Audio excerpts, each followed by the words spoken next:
So I was literally waiting for some asshole to shout contact and then like throw a thunder flash, and I'm like, okay, this is so lame. All right, welcome everybody. Today we have Mun Wai in the house. Thank you for being here. Thank you. Thank you for having me. Thanks. Okay, I know this guy for extremely long. I'll share later on. A little bit about him. Mun Wai is a choreographer and dancer who works independently between Berlin and Singapore. Yep. In 2021, right, he completed his Master's Choreography and Performance degree program at the Institute of Applied Theatre Studies in Gießen, Germany.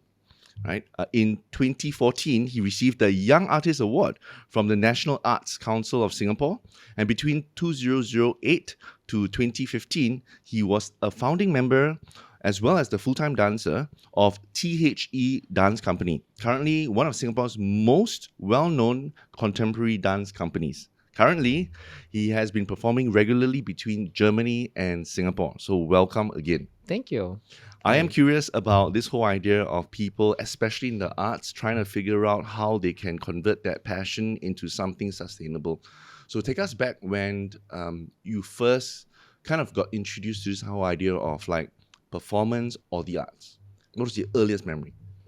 I think the earliest memory I had, actually, the earliest memory I had was I was just creative from a very young age. If you really talk about concrete memories, I remembered being in the drama club in primary school and doing Oliver the Musical in ACPS, Anglo-Chinese Primary School. We were in the same school. Yeah. And then after that, in secondary school, I was in the Chinese orchestra. And I would dabble in photography in my own time. So and I was in the choir and again the drama club in junior college. Yeah. So the picture I'm trying to build here is that it's always been creative. So it's interesting when people ask me when was the point where I knew. I think I didn't have a point. I was just constantly delving into creative activities and creative endeavors, and every time I went into such an endeavor, I felt that was how I expressed myself most clearly and how I understood myself best. So during primary school, when you wanted to join drama and all that, what made you want to join? Because there's so many other CCAs. Well, we had those blue science cards, and then we could, there was like one for botany, one for astronomy. You have to chop. Yeah. Yes. So we used to do that, and then I would try my best, but I always got halfway, and then the blue cards just sat on the shelves. But then, in instances where I could sing or dance or act, it came without thinking, and then I assumed the role or the position, or I went into the activity, and it just felt like a very well-oiled machine. So I guess maybe the fact that you don't ask yourself why, so that would be the best course of action for one person, because maybe the why represents doubt, right? And why represents a pulling back, and why represents when someone asks the question why, it necessitates a slowing down. And sometimes when we're coming, if you're asking me this question, then I would kind of say the fact that you don't ask why is actually maybe that's how that's the thing for you, right? Interesting you share this. When I do like workshops and I ask people like, who here is a numbers person, who here is not, they instinctively know that they are a numbers person or a non-numbers person. And I also ask the question why as a way of trying to let them understand that there is no why. It's almost like it is a feeling that you have, that it's almost like an eagle that just flies. You know, you don't know why it happens, but there's that innate wiring that I'm so fascinated about human beings, that innate wiring nobody knows. Like I have a brother, it's different from me. Totally different. Yeah. Right? I have kids that's different, and that innate wiring that is inside them somehow needs to come out. The issue is that not everybody has the opportunity to actually show that. So if you were in drama, but before drama, what what do you do that like kind of people say that, hey, Mun Wai, you're actually quite good at singing or dancing or drawing. Anybody gave you that affirmation so that you get that confidence? Because as kids, if you don't have that affirmation, sometimes you be like, normal eh? My parents, I think, especially my mom, she was quite so okay. So I'm very, very, very lucky. My parents brought me up without all the all the typical conventional stresses that we hear about. I was never told to come home with an A+ or don't come home. No, I mean, like, of course, that's very exaggerated. No, it wasn't exaggerated. I remember there were in primary school there were some people who were like literally like complaining that their mothers would be angry with them because they got 92 out of 100 this time, as opposed to 95 out of 100. And at that time I was like, okay, I don't know what's your beef, but like, okay, I'm not talking to you, it's psychotic. Yeah, but it'll be cane and there'll be like everything, like there'll be repercussions. Yeah, so Huge. I was not there. I think maybe it is this with regards to this question, I think I've got my context to thank, and my context would be my parents, because my mom would gently, or like my mom and my dad would gently ask me to try every activity, and I would grumble at some of them. We used to do these nature walks at MacRitchie Park. Yes, as a family? Yeah. I didn't really enjoy them. Well, my parents were like, no, let's just do it. And I'm like, okay, fine, and then we did it, and then after that we would do other things. And then I would much prefer like the times we went to East Coast Park because that would entail cycling. So there was already these kinds of like, I prefer cycling over walking. And then after that, when we started to go to school, my mom did say, do you want to try this, do you want to try that, as much as she could probably afford it, because now when I'm thinking about it, in order to ask me that question, she must have been able to afford it at the time. And then enrichment programs, things like that. So and this one is still my biggest regret in life. She did once ask me to learn if I wanted to learn the piano, and then I said no.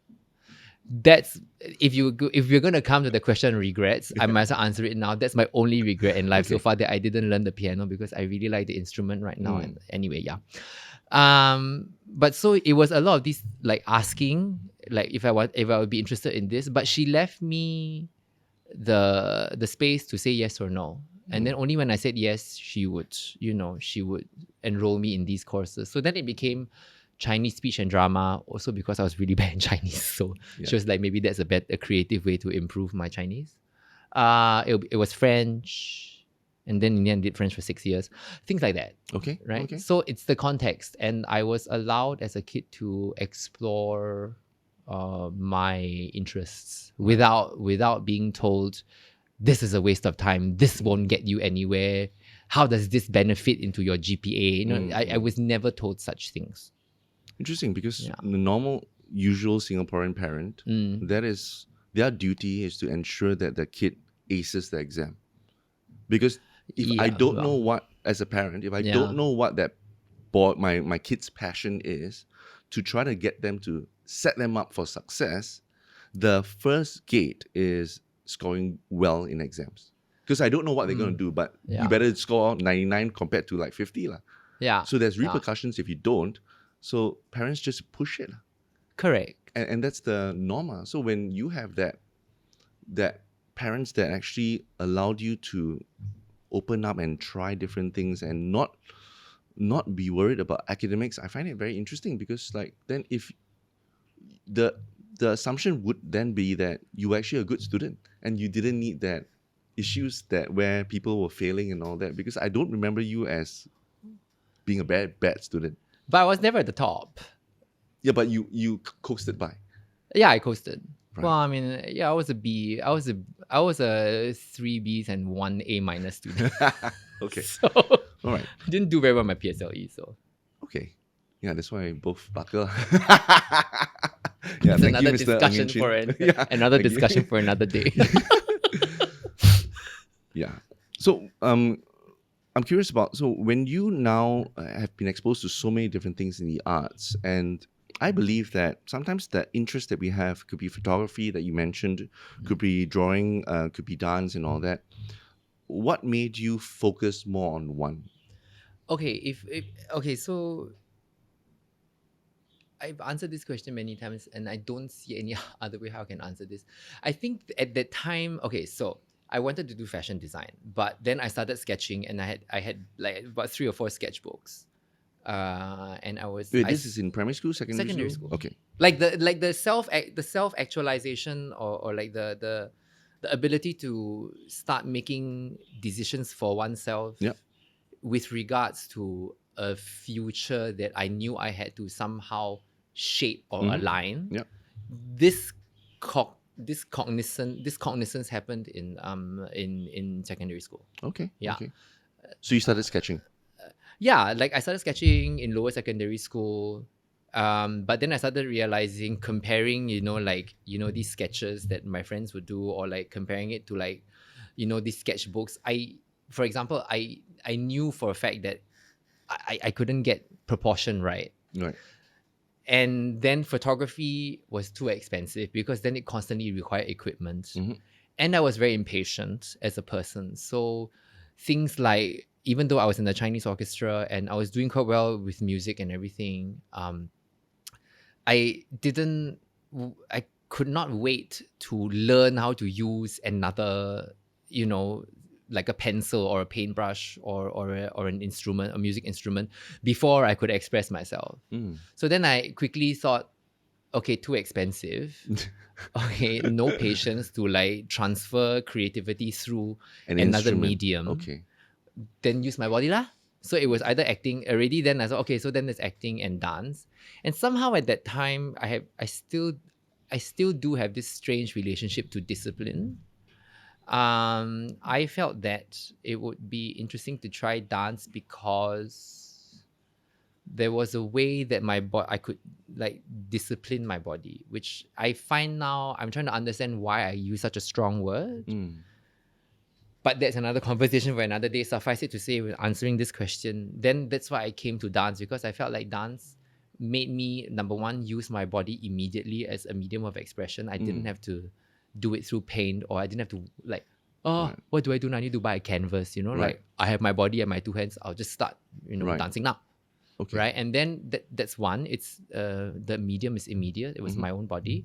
And then number 2, it offered a certain sense of discipline. And for some reason, I do enjoy, or I do value this, this relationship when creativity is also bounded by a certain clear dedication and commitment to a craft. Or a system of doing things. Yeah. When you talk about discipline, you're talking about the aspect of dance, or you're talking about the rigor of I need to show up from 9 a.m. to 10 p.m. That's all part of it, right? That's everything. Yeah, I mean, if you turn up late if half an hour late for dance class, you just basically won't get anything out of it. And most of the time, the teacher doesn't let you come in anyway. Okay. You're not allowed while during my time, I don't know, you are not allowed into the dance class. Okay. Into a dance class, like if you are like 15 minutes late, because you would have gone through 2 or 3 exercises already, and then your body's just not ready. Right. So or everybody would just give you the death stare, and then you'd be like really sad in the corner. Give me a timeline where you started to switch from all the other mediums to focus on that dance. Was it JC, after JC, university? What was that? It was in J2, because Okay. in J2... J2 you were in drama. Correct. Yeah. And I was in the youth flying club. for what? Because, isn't it great to fly a plane? That's amazing. But then ACJC was really unsupportive of it. Yeah. So they only allow me to and our form teacher, but we went... No, you're in SC. Okay, so my form teacher, I'm starting to lose all this, like who is in my class. Yeah. My form teacher was very unsupportive. So then she said, okay, you can only leave school and miss afternoon lectures on these days to go to Seletar Airport. Yeah. And the stupid thing is, when you fly a Piper Warrior, you don't fly by instrument, you fly by visuals. And what happens in the afternoon in Singapore? There's just basically rain cloud build-up. Right. So I would arrive and they will either be raining or they will call Cat 1 because of the thunder and lightning and everything. And I couldn't fly. So a lot of times it was just cancelled. Cut a long story short, I made my first solo, went one round around the airport in the plane, and then that was it. I couldn't complete the entire course to get my private pilot's license. And then after that, I changed, right? Wait. So what you're saying is that in J2, you pursued something different, which is flying. Yeah, I mean, there was, not narrowly Out of artistic. nowhere. No, because my mom said, hey, you can do youth flying club. It's free. Let's go do it. Why Because is it free?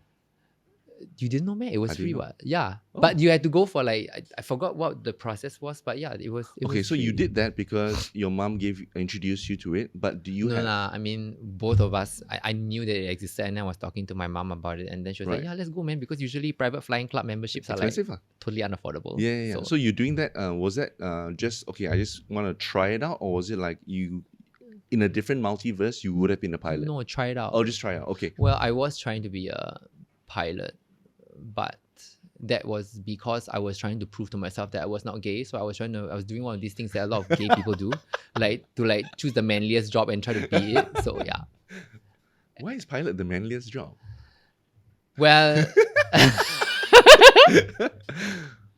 I mean, is it not? I mean, Yeah, quite manly, but it's so like... yeah. I mean, I'll say like construction is more manly. well, yeah, but that's Okay. So coming not back. good for the skin. So Yeah. Right. Coming back then, the dance part, where did you start to find that, okay, this is it? And what was it in a JC drama class? Okay. So in junior college, year 2, we did Fame the musical. Fame, yes. Ah. Fame. And it's like, okay, yeah, anyway. so there I didn't really sing because I auditioned for the singing part and I didn't get it. So Right. then I acted and I danced, and I was lucky enough to get a main to be casted in the lead role. Mm-hmm. So then I was also lucky enough to be in most of the dances. Mm-hmm. And in that particular musical, I had the opportunity to really feel both out. And then I thought I did it, after we finished and after A-levels, I decided, no, that really left a very deep impression. And I think, yeah, dance would be it. Right. So when you were training and all that, Well, dance would be it, but at that point also, I was still succumbing to the typical pressure of like going to NUS because I Yep. was lucky enough to be reserved this place. okay. But And maybe what that course was that? But maybe that comes out in another question we can also. Or you No, want it's okay. We can go on. So, Yeah. so you could have just Arts carried and on. Soci lah. So Arts I and was Soci, yeah. no wait stop. So okay. No, I got into science, general science. Yeah.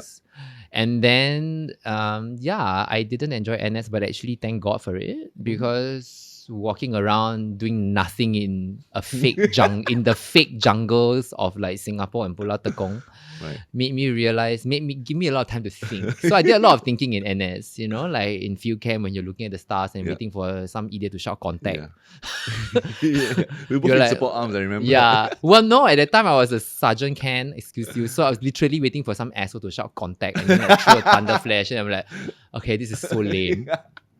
Then they'll be like, is it really science? So then I thought no. So after the first year of the matriculation cycle, NS at the time was 2.5, right? I sent in a letter and told NUS, you know what? I think it's not science. I think it's arts and soci. And I was confident I would get it because I'm basically, in terms of like popularity and how many points you need to get in, right? Yep. Arts and soci is a little bit lower than science. Oh, And yeah. of course I got it, right? Mm. Had another year, went through a lot of field camps again, and then thought, Mm. is it really arts and social science or is it art that I wanted to do? Mm. Then finally, I said, I made this decision somewhere, in I don't know, I couldn't remember if it's a particular camp or a particular night, but at some point I realized, no, it's not arts and soci, it's not academic university I want to go to. I want to do art, and I want to be a creative for as long as I can possibly be. And Okay. I want it to be my profession. Right. And then after when the second year of matriculation came, just as we were about to finish ORDing and all that, I wrote to NUS and said, you know what? Keep this place for someone who actually wants it. I don't want it, and I Yeah. don't want to waste the spot. So then after that, then I went for auditions at LaSalle. Okay. So you see how like in JC it was like I know it was dance. Yes. And then after JC, the fallow period of like, for any Singaporean, for most Singaporean males doing NS, Yeah. then that's the time to think. Yeah. Which then also brings us back to this idea of giving time to oneself, which we will address later on with like techniques and all that. I think just some of the questions, like the time to sit down and really go, is this really what I want? Mm-hmm. Right? The big questions. Yeah. That that made me realize, yeah, it's not. And then it gave me the time gave me this opportunity to really hone in on what it was I want. And then I just went for it. Yeah. So you chose arts in LaSalle, Dance. I went to audition for dance. specifically dance already. Straight away, so from JC, you kind of had that impression after of Yeah. all the things you did singing and dancing. Yeah, then I was doing like a bit of like night classes because I managed to get booked out. After being an officer, I managed to get a post as booked out. Oh, okay, that's good. Well done. Wow, I didn't, man. And so you did night classes in dance, and that was your first professional, outside of JC, professional kind of training? My first serious foray into it, yes, Right. I would say, yes. Okay. Before And that, it was all just hobby and school ECA. yeah. So when you chose that dance, so I believe that there are a few layers when it comes to passion first, right? So we start off with passion, and I'll explain what passion is later on, my thinking of passion. The only way that you can be good at a passion is that you put in investment and effort, Totally. and then that becomes performance, because nobody pays for non-performance. People pay for world-class performance. And if you Yeah. don't have performance, you're just a hobby and you have no excellence. It doesn't exude that excellence inside, and nobody wants to watch something that's not excellent. We want to see a painting that's excellent. We want to see a car that's built excellent. We want to see a building that's excellent. So there is training to get there. Then after training, then we get this thing called pay. That means the market will tell you that you are worthy to be paid for that, right? For performance, do you kind of think about, okay, I want to go to the best school in Singapore, that means at night classes, or was it like kind of just random, any performance? I just want to immerse myself in dance. I mean, there's a lot to unpack in what you just said, right? But and how we posit the fact that one can be so sure of something that one immediately hones in on the correct school, the correct teacher, the correct course. Yeah. I don't think most of the time it operates like that. Yeah, it's And just try and error most of the time. Correct. Of course, we are not dumb. We Yeah. do I think every passion followed correctly requires a huge amount of consistent research and knowing who to ask and all that. But yeah, at that time it was also more about trying out every single thing, you know, and as much as I could, my resources could afford me to, and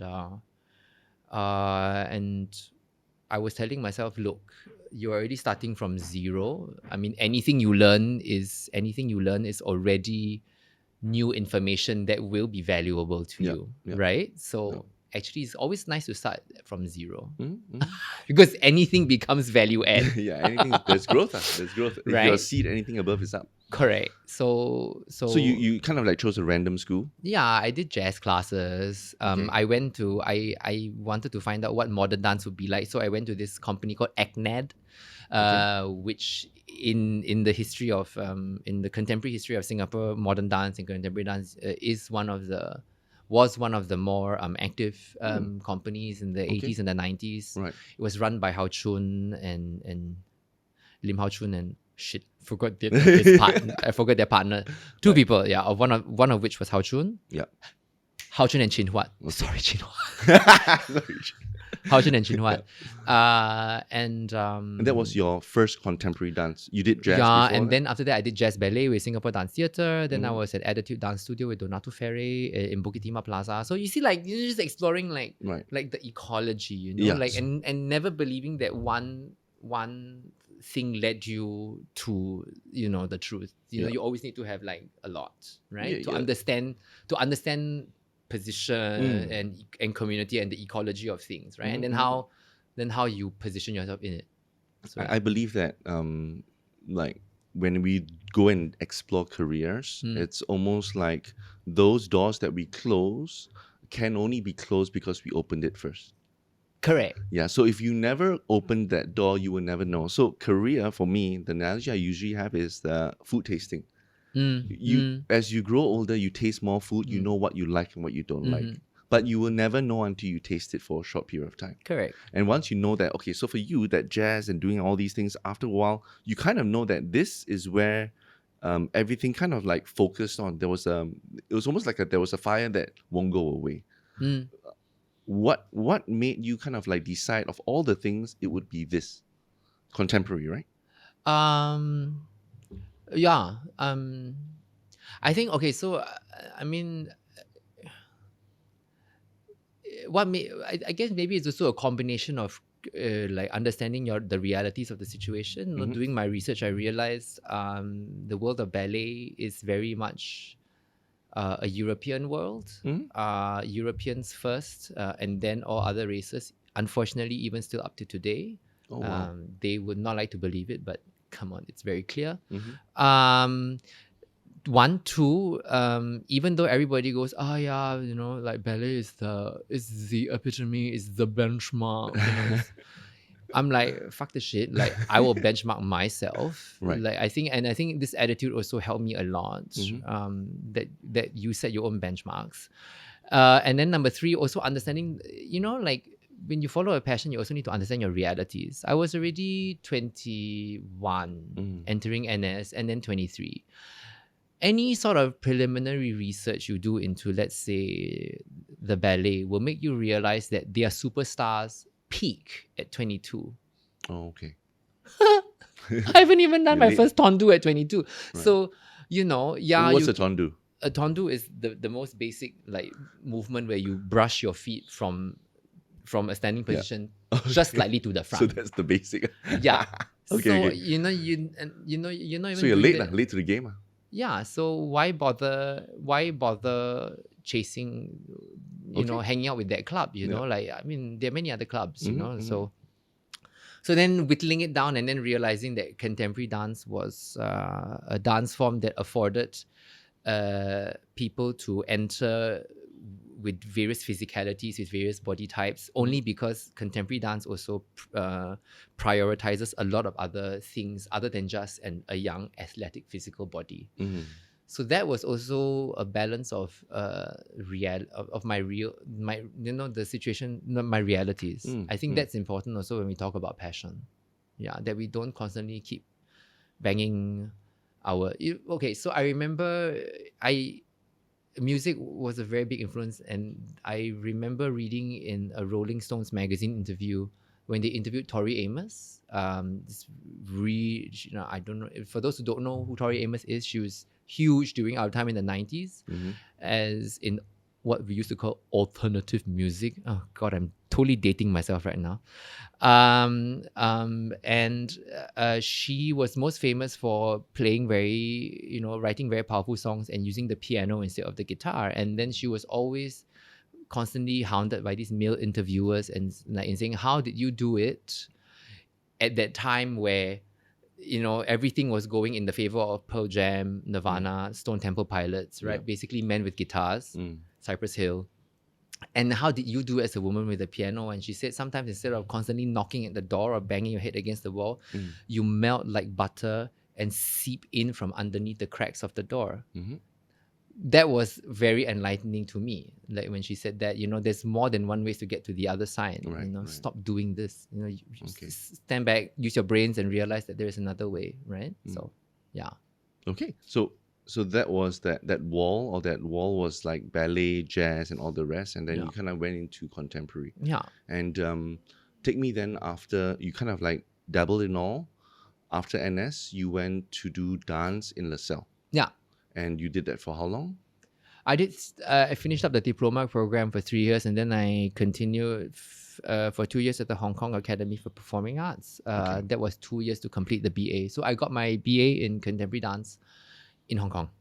Right. And then you were still on the side. Were you performing on the side?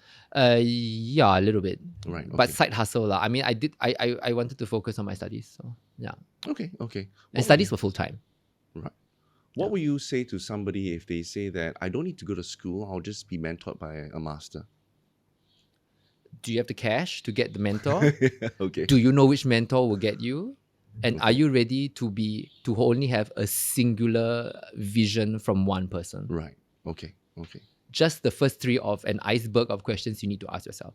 Right. Look, I'm not saying this to discourage anyone. I'm just saying that, like, since we're talking about like passion and all that, and 20 years into doing my passion, at some point, all I'm trying to say is we make these decisions, and these decisions open certain spaces and close certain spaces for the time being. Nothing is ever closed forever. Yeah. And you are sent into this decision, and then you are left in this decision to negotiate what it brings to you. So there's no wrong or right. Yeah. Everybody, but you know, when we make our informed decisions at any point of time in life, or at any stage of whatever we are talking about, a career, a life choice, we just need to accept generously what this thing brings, and then we negotiate. So So it's not wrong. yeah, right? it's not wrong. The interesting thing, not only in art but in School other also has its forms, problems. Yeah, we call it on-the-job training. So a lot Yeah. of times, like whatever your degree is, most people don't follow what their degree is. They go to a company and then just on-the-job training. They train what they're supposed to do, and then they get it done. Art, sometimes when we think about artists, like for example, songwriters, guitarists, and all that, sometimes you think about, they train under who? They just randomly train or pick it up. So sometimes when I think about art, there seems to be, for some parts of art, the barrier is lower, where you can actually kind of like pick it up on your own. You don't need to learn from somebody. You learn from YouTube and all that. Would you say to somebody who's trying to go into like dance that is possible? I think there's a danger in making these assumptions that art. We actually look. I think so. We to really hit the thing on the head in the like. I think it's not so valuable to speak like that, because even in art, as it is with a lot of other industries, there are the institutions that uphold their standards, their basically standards and their history, like a fortress. Yep. And they do the same thing to you. They give you this snooty nose and they're like, who are you? Who are you associated with? Have you trained in my school for 20 years? You haven't, fuck off. Yeah. And then you're left to deal with yourself. And then, in the art scene also, there are the freelancers, people like me, people who try to upend this sort of this sort of attitudes, and people and we also have to fight for this space. So in the arts, we also face the same problems of like, oh, you're not an institutionally trained. Oh, did you graduate from Juilliard in New York? Oh, sorry, I shouldn't be talking to you. You will not give. There are assholes like that, and then they try to operate in that way. They connect themselves to the best museums, and they branding and standard They brown nose their way all the way up, right? And if that floats their boat, go ahead. But there are also then others, who also try to move in other directions and swing other ways. The independent way. Yeah, so what I'm trying to say here is, just like in any industry, the art ecology also has its same, the very similar complications. I mean, look, everything that we operate now, these are exactly the people who gave, like the technological institutions the middle finger. And then the whole of Silicon Valley was started with people with just plain old aspirations, and people who said fuck to Harvard, off to Harvard and Cornell and, the Ivy Leagues, right? They had the opportunity to go. They went in, they quit. Yeah. So we're all seeing the same thing here, right? There are these kind of like many ways to do certain things. And I think it's the same in art. And I think when we make the jump also into following our passions, we also need to understand that when you enter, let's say, the art scene, you will be facing very similar situations. And then maybe the things you've learned from, where you are jumping from, would also help you make clearer decisions when you finally shift to the passion that you want to do, for example. It's not that suddenly, like, when you jump into like the space of your passion, like there'll be no more barriers, there'll be no more assholes to deal with. It will all just be green lights. Forget it. No, it's sometimes even more red lights. there is always that fight of same thing for MNCs. The John in accounting needs to fight for his promotion and all that, right? Yeah. And there's Sally also in accounting, but Sally is more visible, and she gets it, and John doesn't get it. So it's not the craft, it is the know-how to navigate. And Correct. That's the second part, and everybody needs to go through that. There is a craft part where you're good at it, but do people know you? Do you know them? And that's that navigation of, some people call it visibility, some people call it network, but it's a huge navigation where it's not just the craft, it's how For sure. you navigate yourself in that industry. I was asking about, so if I were to make it very simplistic, like, as a songwriter, somebody can, like me and Mark, can just write songs. And if How we was it got, for you? Yeah. yeah, we were 100 over songs and we were just busking on the streets of Orchard Road, but there was no formal training that was required to do that. And as you're sharing that, it's almost like formal training for let's say dance. It helps you to be exposed to many different ways in the fastest, shortest period of time, in the most structured way of learning, Correct. right? One would say that, yes. Yeah, and that is beneficial to say that, okay, I want to be able to explore all these things. But for a songwriter, they probably can go to a songwriting school if there is one. But a lot of times that part of art is like they just self-train. They just do it themselves. But I could also argue that you could go into the Yongsu Music Conservatory and just do your, like, fiddle your violin and then write songs too. It's the same. Nobody teaches you how to choreograph. Okay. Right? Nobody teaches you that there is this. When you talk about songwriting, then the parallel here will be like when you choreograph your dance. Like nobody. There is choreography module. Yeah. Most of the time, it's about just sitting down and discussing Right. each other's likes and dislikes, or like, okay, fine. Then we talk about, okay, there were these movements, and this was how this famous choreographer did it at that time. In New York in the 1960s. This was the trend for most postmodern dancers, and then there was this European trend, and you talk. But in the end, you don't actually do it. No one says to get the perfect dance, Yeah. you take 3 steps to the left, open your arms, scream hallelujah, and then you will definitely have a winning thing. No one says that. Same thing, right? Yeah. And you go to the best music conservatory, you're on your piano like 3 hours a day, 5 hours a day. But then in the end, if you want to go into songwriting, maybe you do a bit of songwriting class. Yeah, you learn how Beethoven did it, how Bach did it. But in the end, it's you. It's still you. Yeah, no one teaches you how to write a song. Yep. And right.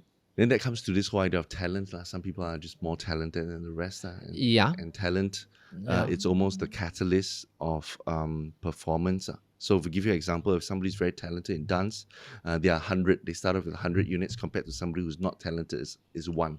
But both put in 10,000 hours. So 1 times 10,000, you only get 10,000. But because you are talented, 100 times 10,000, you get 1,000,000. Yeah. So there's that. Yeah.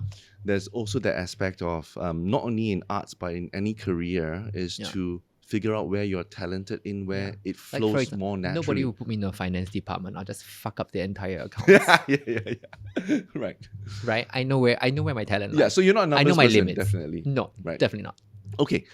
So when then after that, so what happened? So after Hong Kong and all that, you started to choreograph and perform, because there are 2 main things that you do. There's one is dance and one is choreography, right? And they seem quite similar, but yet it's a very different skill set in the same thing. Well, yeah. After It's Hong like Kong, an actor and a director at the same time. correct. So in after Hong Kong, I came back to Singapore and started. I was one of the founding members of TGI Dance Company. And over there, I was employed by the artistic director. He still is, Kwik Swee Boon. I was employed basically to be a dancer. Okay. So it was 80% dancing, 80% dancing and 20% choreography. Okay. And at that time, we were a small company. And I had to do we had to do everything. So we were really working monstrous hours. I don't ever think I will be able to return to Give me like, what does that look I like? had to teach part-time in the day, and dance. I had to teach school. I had to teach dance in schools part-time in the day, and then we didn't have a studio, so only when the schools finished using the studios for their curriculums, we would occupy the studios from 6 to about 10:30 at night, and then I would dance, then teach. Those were really the first few years. And then after that, Sweden was like, you look good, you dress well, you speak English well, you do PR and communications and publicity. And I was like, well, thanks for not discussing it with me. And all of a sudden, I was thrust with that responsibility. And you just went because you believed in the dream. I mean, I joined the company knowing that this would not be a normal job, that this would be looking after a baby. Because he said, he wanted me as a founding member. So I knew what this entailed, Yep. right? That it would not be fair on Swibun to have me say yes and then have me leave after 2 years. So I said yes with a very clear goal of staying for at least 5. Okay. Because to myself I was thinking, wow, to found something. Yeah, that's half a decade. Right. I stayed for 7. Okay. Yeah. Okay. So what were you doing there? You doing you said 80% dance, 20% choreography, and now you did PR? Yeah, and marketing then and all that? and the first 4 years before we found someone to do it for us, Yeah.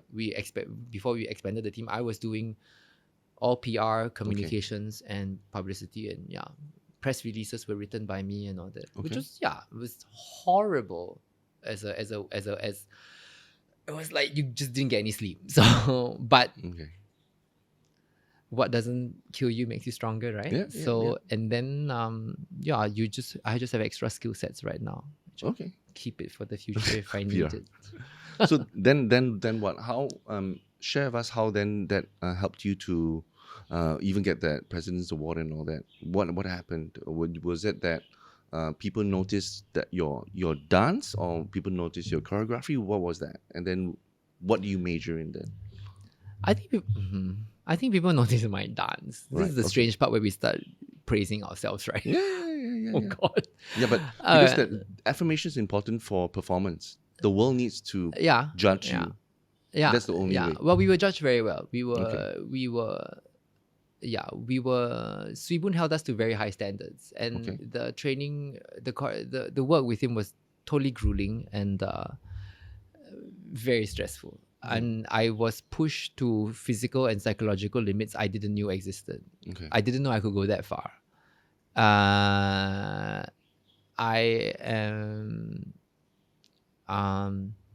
I'm spending my now I don't know if I want to advocate for such a method or such a course of such a life course that I went through, because I'm now I'm 41. Yeah, 41. Not 40. Yeah, same. I'll be honest.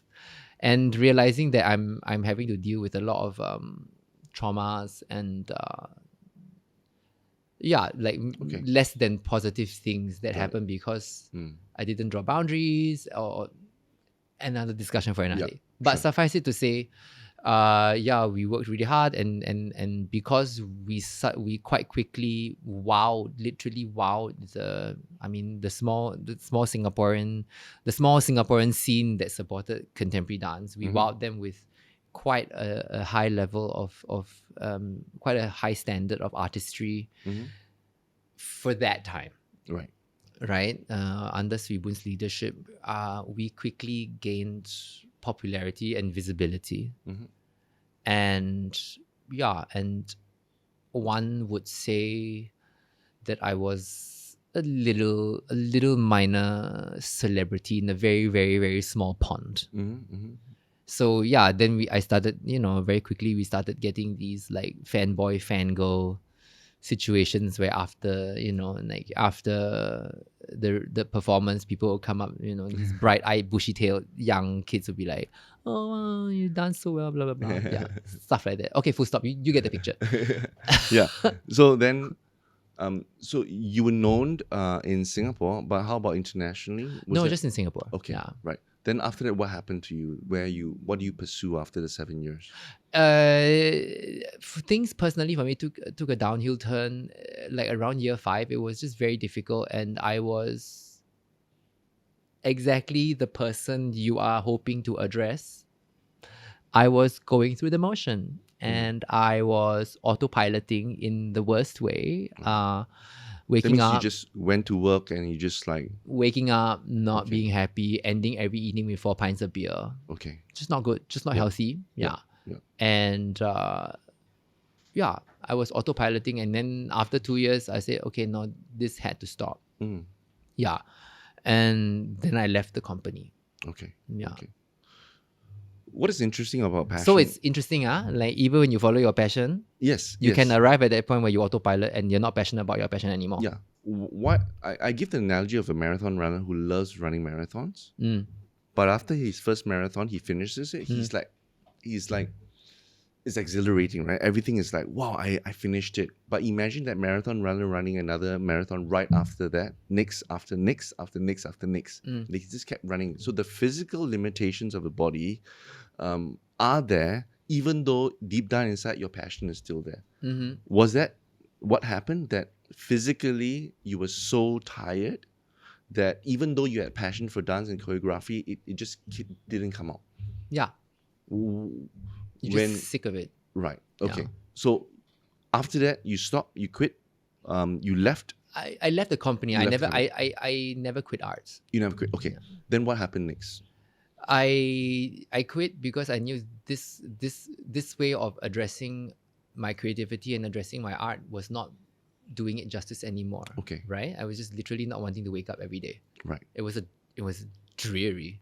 It's horribly dreary. And I said I needed a breath of fresh air. I left Mm-hmm. very abruptly, and I then knew that I needed to leave the country. And I knew, but at that time when I left, I knew, or I had already known by then, that I had shelved aside certain personal artistic interests over the past 7 years in the interest of building this larger brand. Yep. Or this larger company called TGIF Dance Company. And I'm very proud of what we have achieved together as the founding team with Sui Boon. I'm so happy now that it is just a household name and I've done my job. But I realized it was nice to leave and then to also... So this is the thing, right? With this whole like following your passion, you do these things where you constantly do this stock taking, right? Very Singapore. Audit lah. You just audit yourself. No lah, audit. So I like Stock stock taking. taking. Oh my Okay, goodness. we must start into stock taking, Okay. and then when you stock take, when you sit down and you reflect, these are very important moments in your passion. So everybody constantly talks about the drive and the you go, but no, there's a lot of this empty time that you need to create in your passion also to go, oh, okay, I've arrived at this space. And this was one of the points where I'm like, I arrive at this space. What do I want? What will make me excited again? And I knew by that time, I had shelved off a few projects. And one of the things I shelved off was the acquirement of more knowledge. Because I knew by that time in my early 30s that I accessed and understood my world, my universe, even my creativity through theoretical underpinnings. So theoretical discourse, even if it's artistic theoretical discourse, art theory and all that. And I knew at that time I knew that Singapore was too small a space for me, way too small. And I would not be happy if I constantly only developed in Singapore. Okay. So then looking for a space outside Singapore, I already knew that I was not interested in the North Atlantic and any other space that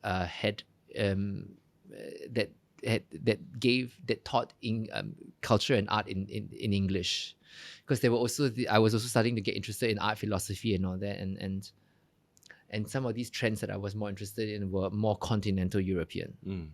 So stock take. So one, don't want to be in Singapore. Two, need theoretical grounding.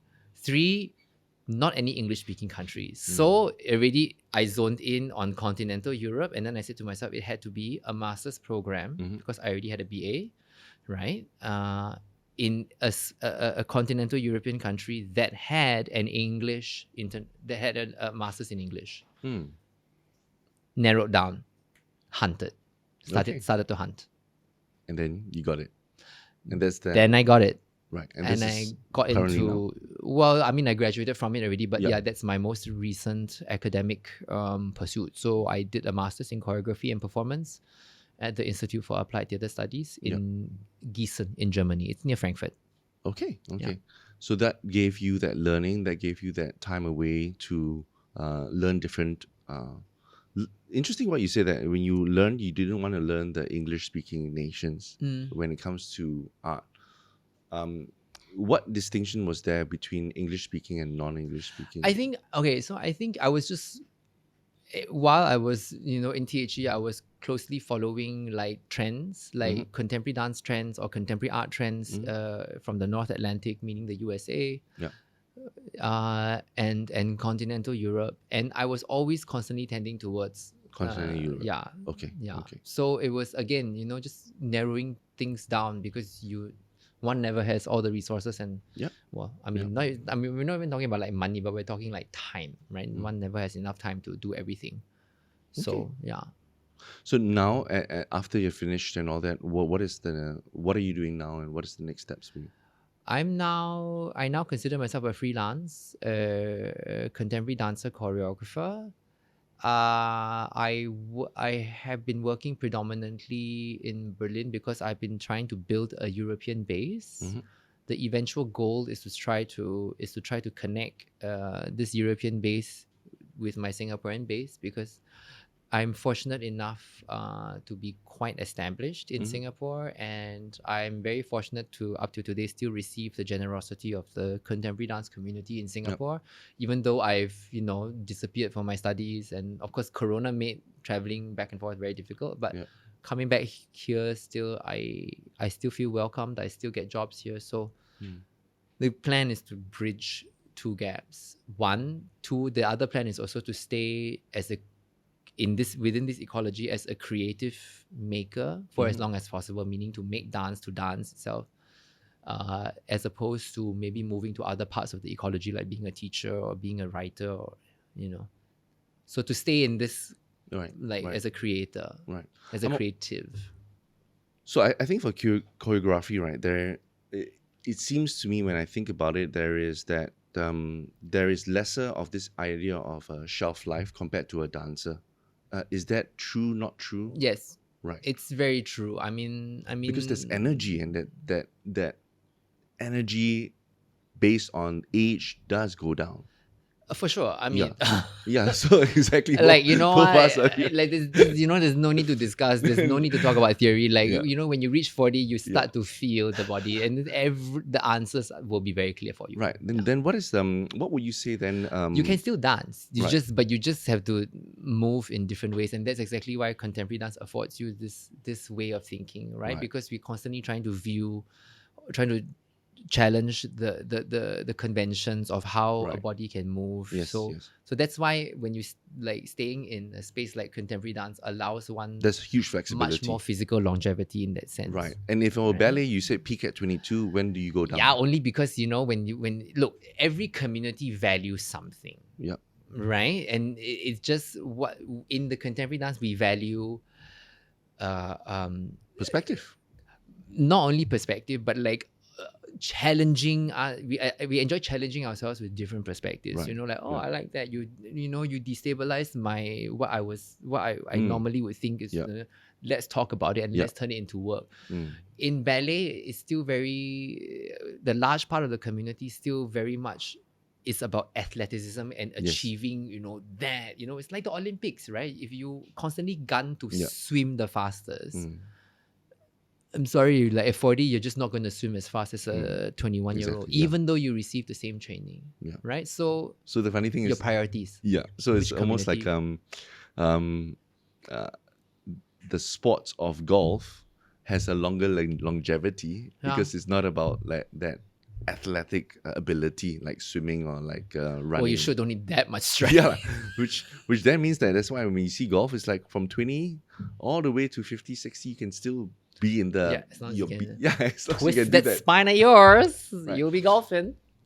So I'm interested also that when I define passion, passion can be a very elusive word for a lot of people, and they feel that it's like, what is it? It's airy. It's something that's non-tangible. I define passion to 3 parts. First part is interest, which means the topics you can talk about forever, right? It just doesn't go away, and it's almost known by the books that you gravitate towards, the YouTubes, the podcasts that you gravitate towards.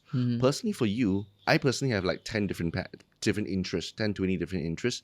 I narrowed down to design, to human psychology, to performance, and it kind of like brought me to this where I am now.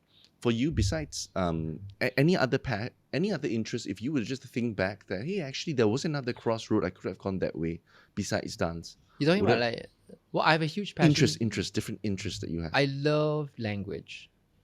Okay. Yeah, I love language, and even right now. And you did French, right? You said when you were younger. I did French, yeah. And I forgot most of it. Yeah.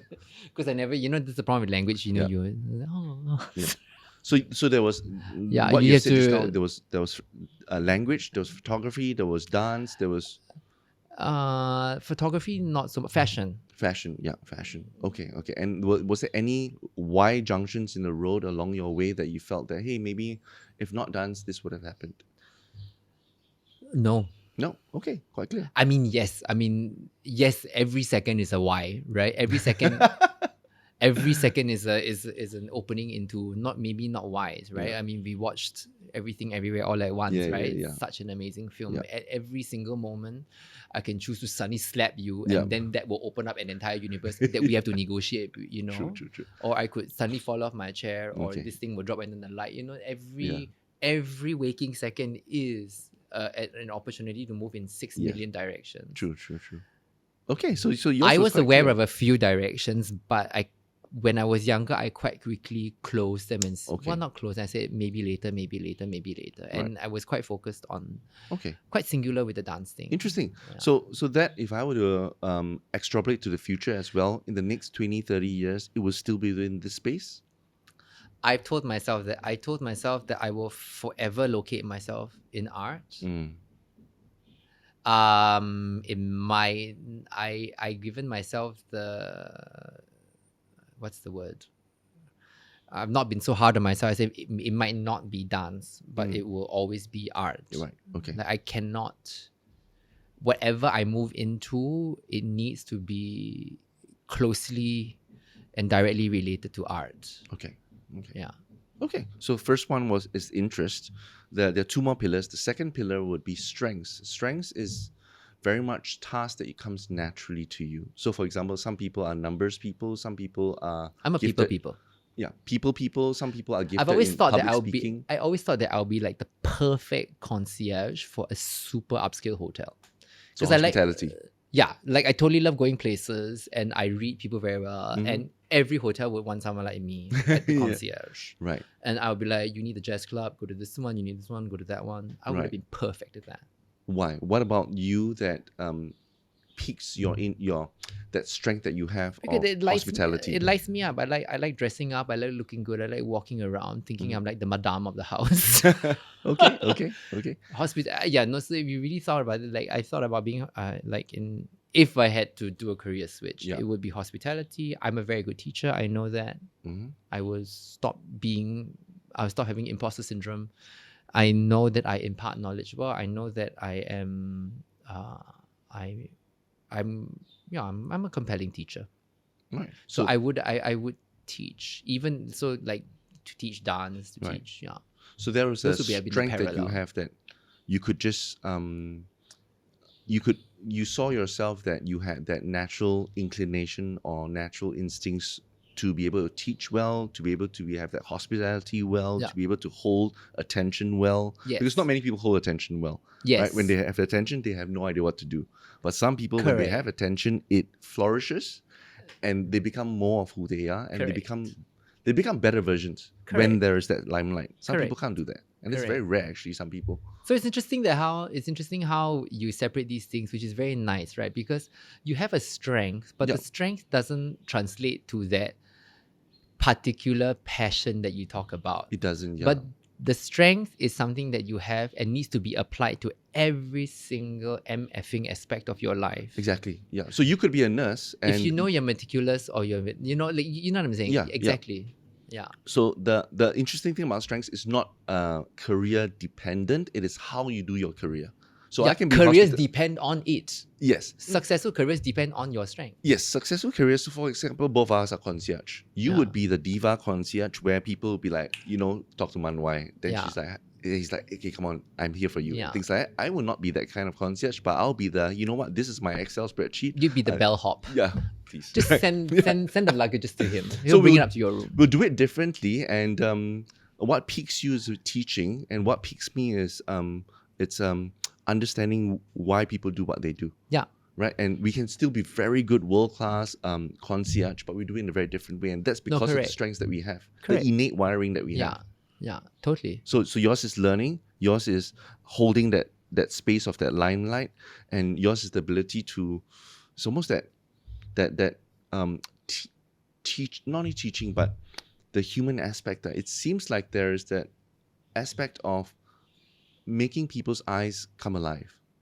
Mm-hmm. Right, Yeah. that something about Yeah. that, like the wow factor is wow, amazing, something like that. I hope so. Okay, good. So that's strengths.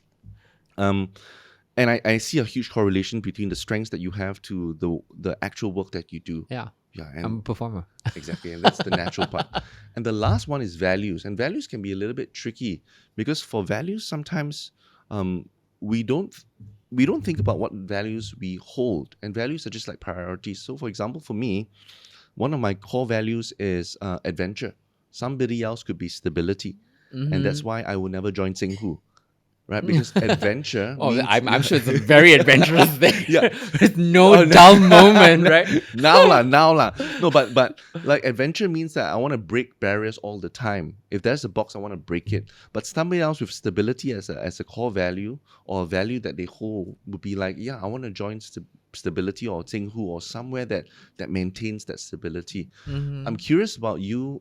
For you, my values are like adventure, boldness. I want discovery. I want originality. If there was one word or phrase that you would say that I actually prioritize that a lot in my life, what would that be? That value? Wow. Yeah, it's true how we never give these things thought, and but a lot of times we act through our values. And I think people Yes. who are very clear in life or position themselves very clearly actually hold their personal values very very clearly and very strongly, and but it's easier to act through them rather than define them. Yeah. Because it's What is- autopilot. It's the DNA inside you that you have decided that this is gonna be my value, and yet it's it.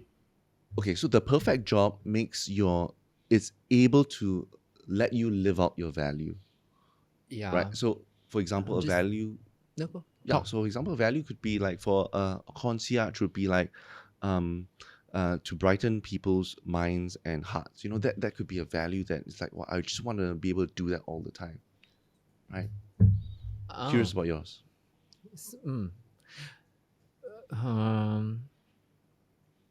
My values.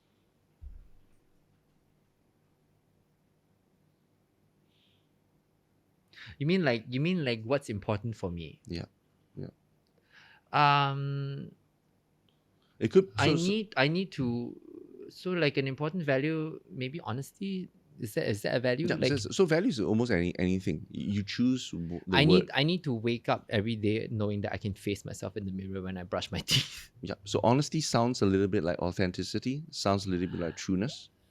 Yeah. Yeah. Okay. Yeah. So thank you, because Yeah. you also have these amazing systems with your work and all that, and you have Yeah. these. Yes, Yeah. it would move through those things. Authenticity is a nice word. Yeah. Like So- I'm a bad liar. Mm. So Okay. if I'm in a shitty situation or a job, I would just make it quite quickly known to the people around me, Right. and then I would really change the mood in the room. So I couldn't operate without a level of authenticity. Right. Yeah. Okay. And the So work- any sort of situation. Sorry, so I'm a bit Yeah, slow. go for So it. any sort of like professional situation that required me to not be authentic would be. Yeah. I could do it because in the end I'm a performer. You could Yeah. give me a script and I could give you the illusion that because that's one of the things I do good and I'm good at. But if you tell me to be doing this in a prolonged situation, I would just die. Mhm. Yeah. Okay, so authenticity, the trueness to yourself when you see yourself in the mirror, and you knowing that when you see yourself in the mirror, what is it that you feel that is right and that is wrong? What is it? What do you That mean right you're- and wrong? It's almost like Elaborate. when you see yourself in the mirror, you want to know something about yourself that I am true to myself, Mm-hmm. right? Along that line. But then what would be the negative of that?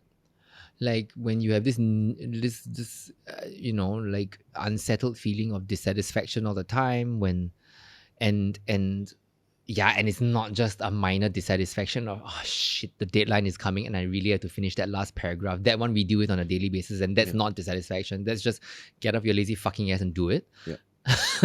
But like literally, like, when you have these kind of like feelings in your body that are prolonged, and it's just like, it's not bringing you any joy, any satisfaction,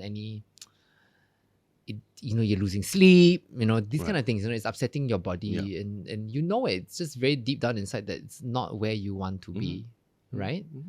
I think I would like to believe that we haven't been so numbed by some of our daily ins and outs of life that we don't even switch our bodies onto these signals, right? It's just then when we feel these signals, do we act on them? To which degree do we act on them? Or do we numb them? Because a lot of people just numb them and then we act on them. We act on them by numbing them. So and that's a decision, and that brings that produces a certain kind of person. And I just didn't want to be that sort of person. I was that for 2 years. Like the last 2 or 3 years of being in TGIF, was that I was just numb. Okay. One thing as we were talking, and one thing that kind of lit up for you was that the idea of challenging a norm, or challenge. It's almost that is that sweet rebellion. It's like when this is the norm, let's break it. And I used to be much more bratty like that. Now I have no more energy to like break norms for the sake of breaking them. But it's almost the whole idea of contemporary, the whole idea of when you shared a little bit about like let's challenge, let's negotiate, let's talk about how that thing appeared and changed my mindset. That sounded a little bit like that. It's almost like a value that you value negotiation, you value contrast. Yes, actually that is well, maybe not contrast, but I mean the word negotiation really lights up, because that is my artistic practice right now, that I'm very much concerned with how dance can be used as an art form to understand and learn about your environment, and that the act of dancing is itself an act of dynamic negotiation between the dancer and the body, the people perceiving the dance, or the space that you dance to. So yes, negotiation is a very important thing. Interesting that you use the word. Nobody kind of like, I don't hear that. And dynamic negotiation, because a lot of negotiations are not very dynamic at all. And then that creates also a lot of problems, because then we're just not living in the present moment of what that person really needs, right? And I think that's a lot of problems are caused because people negotiate with predetermined notions or predetermined assumptions, when actually the current actual situation in front